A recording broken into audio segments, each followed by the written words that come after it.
And they are dusk active, so this is one of the species that actually is spreading because the light pollution doesn't bother it quite as much. They do well around people. These are the ones East Tennessee children, really all over the East, caught as children because you're still out outside at night, you know, and you can see, and they're slow and they're low, so even children can catch them. Okay, so we're going to cross the river now. Oh, there's a deer.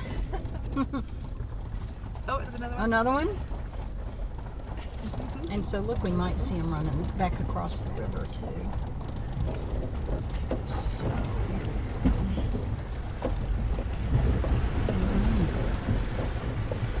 let's see, by jumping across.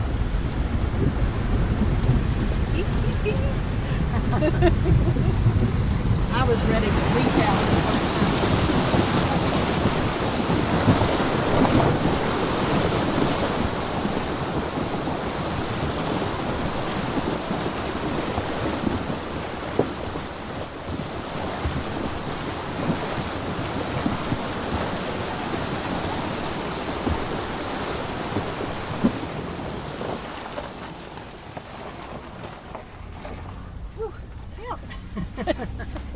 And the water will come up when it's high. It comes up about eight more feet. And so it's really something you don't want to drive across. No. Yeah, you can see all around your car. See them all starting. Can you see, Fiona? Let me see. In the distance. So they're all, and that's their courtship flight. And see how they're kind of under this tree. They like the little bit darker. They kind of seek out the dark, and then as the sun goes down, they move out. But sometimes it's nice at this point because they're all kind of getting in the shadowy parts. So we're going to go down to that place I pointed out earlier because I think it would be a nice place.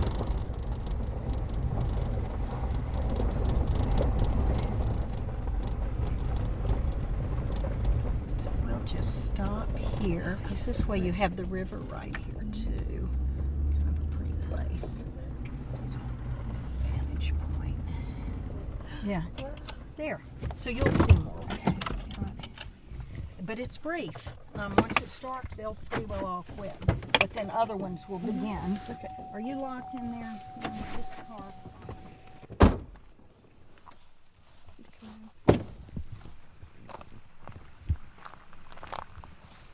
Okay, don't step any.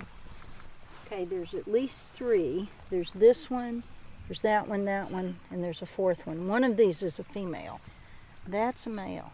But they're talking to each other, so stay really still. They can see us, but right now they're paying more attention to each other.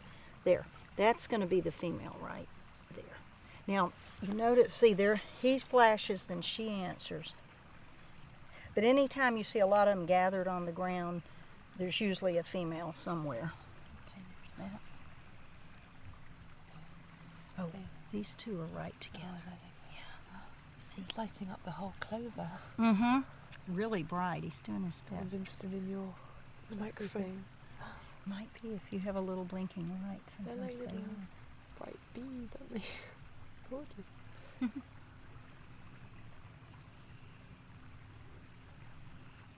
And they'll spend basically a half an hour, 45 minutes a night, and that's it for the night.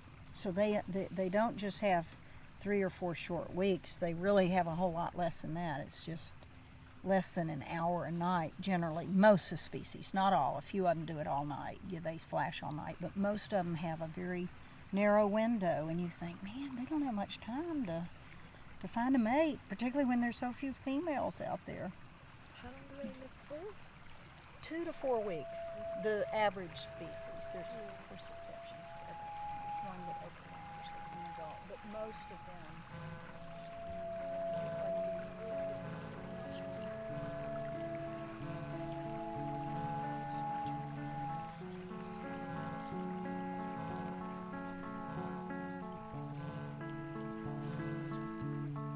Big Dipper fireflies, Photinus pyralis, for Mair.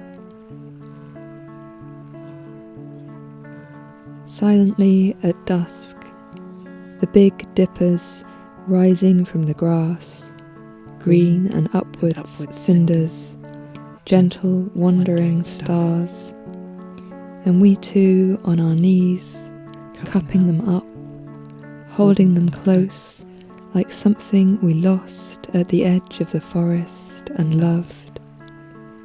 How we are enthralled as the soft globed flush in the lamp we make of our hands comes and goes. How we peer into the improvised chambers we make with our fingers to see them housed, their beetle wings striped like sunflower seeds, and the tender segments of their bellies glimmering like tree sap breathing an emerald electric pulse. And though we've been disenchanted, strangers to ourselves, in multiple prisons, unleaved, unskied, I've been ready to lie down, dearest dust. I have wanted to die. Once more in wonder, the raw green girl who lives in me still trembles, ignites, and we open our hands like books, let them fly.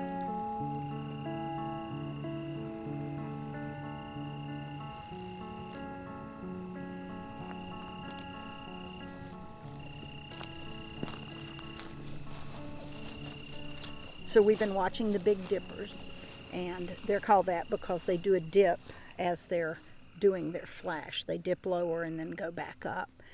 Pretty soon we're going to see the Christmas lights, and they'll be all in the trees glittering and beautiful.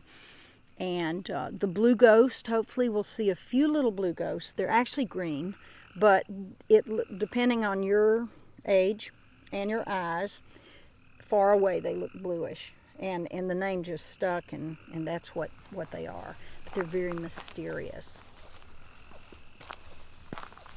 They are easy to identify because they glow continuously, or they'll glow over 60 seconds. In general, they stay lit most of the time. And once in a while they sputter and go out, and you kind of lose that one, and then a new one starts up.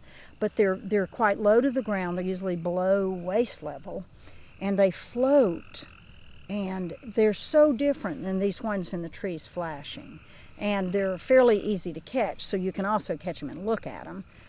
They're little bitty. You'll be shocked by how small they are. Their females look like a grain of rice. No wings, and they move just a few meters in their whole life. And so they can't flap their wings and knock the male off. They can't get away from the male. So they don't get to exhibit the choice of the females who have chosen to evolve further and evolve wings. But they devote 100% of their energy, almost 100%, to their eggs, and that's it. Where the females with wings have to devote quite a bit of energy to developing further, developing wings and the wing covers we call elytra, and flight takes energy, all of that. And so they are sort of multitasking, where these little apterous females, the females with no wings at all, they guard their eggs.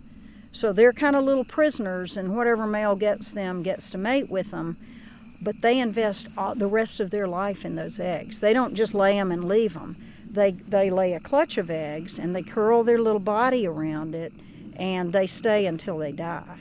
And they guard those eggs till about a week before the eggs hatch. And it's really humbling to watch it. They're these little tiny things, and they guard those eggs with their life. And if we threaten them, we did experiments where we threatened them.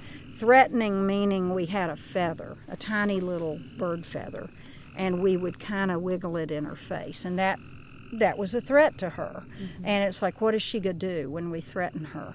And she would eventually, with enough threat, she would abandon her eggs. But they were left in a little clump, and she'd run and hide.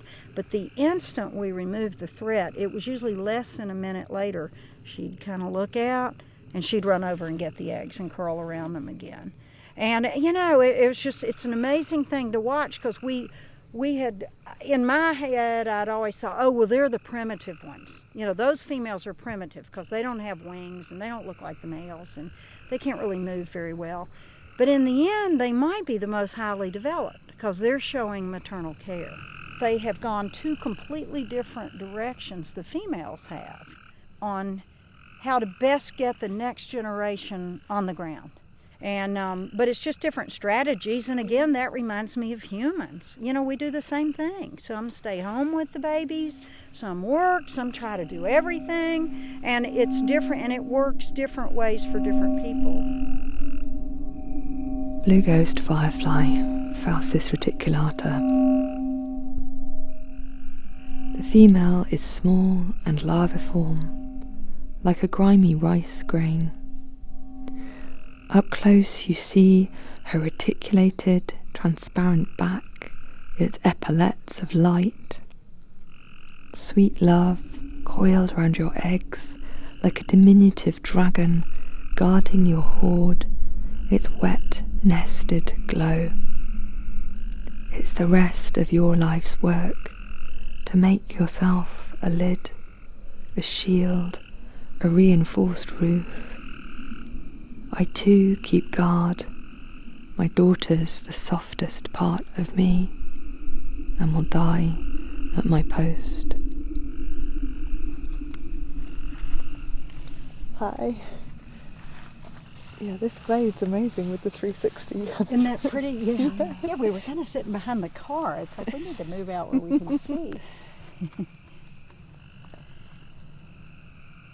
And can you explain a bit about synchronicity and what we understand about how it works? What we understand about the Photinus carolinus, the Smokies synchronous fireflies that you'll see tomorrow night, and our understanding is still evolving. It's very dim, actually.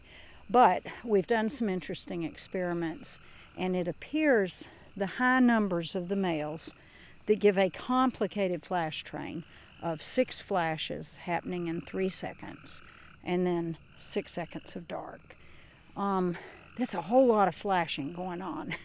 And the females rely on the dark period to give their answer back. So the 6 seconds of dark, about midway through, at about the 3 second mark, they will answer. And so if you have thousands of fireflies all flashing like crazy and there's never a dark time, they're going to have trouble seeing the female. And you'll see it's very visually confusing. It's hard to follow an individual because there's so many of them if you're there on a peak night. And again, the scientific term for what you'll see tomorrow night in the Smokies is discontinuous synchrony. Dark and light alternating, periods of dark and periods of light. But it's really complex. You think about that, and it's like, these little tiny insects, and we say they have little tiny brains, but it's a fairly complicated thing they're doing, and they stay in rhythm. So they can either count, or it's, I'm sure, neurologically controlled, but it's quite complex. It's not just simply flash, flash, flash. It's all about the communication with light.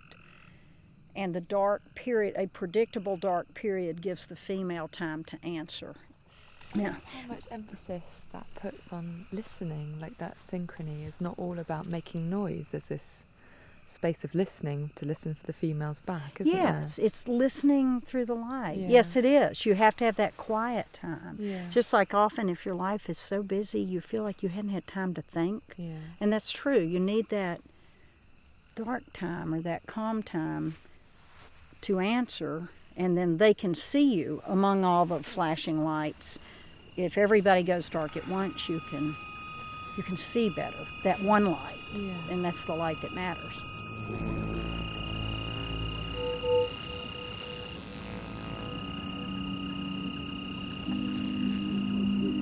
Synchronous fireflies, Photinus carolinus for James. I thought we'd be wreathed and gauzed, immersed, involved, as if the Milky Way swam through the forest and we were its shoal. But it was more of a show. There was more of a distance, a fourth wall, as the fireflies displayed at the far side of the world, in a complicated language I couldn't understand and wasn't meant for me. And I felt selfish and estranged. I'd come so far to see this thing and left you alone. But then the dark came down the hill at a soft pace, with its quiet spell, like the lull between two lovers in a drawn bedroom, not their speaking, but the quality of their attention, a thronged darkness into which you might send any thought and find it cupped and held. And though I came for the light, it was the dark that kept me safe. And though I wanted you for your beauty, it was for your gentleness I stayed.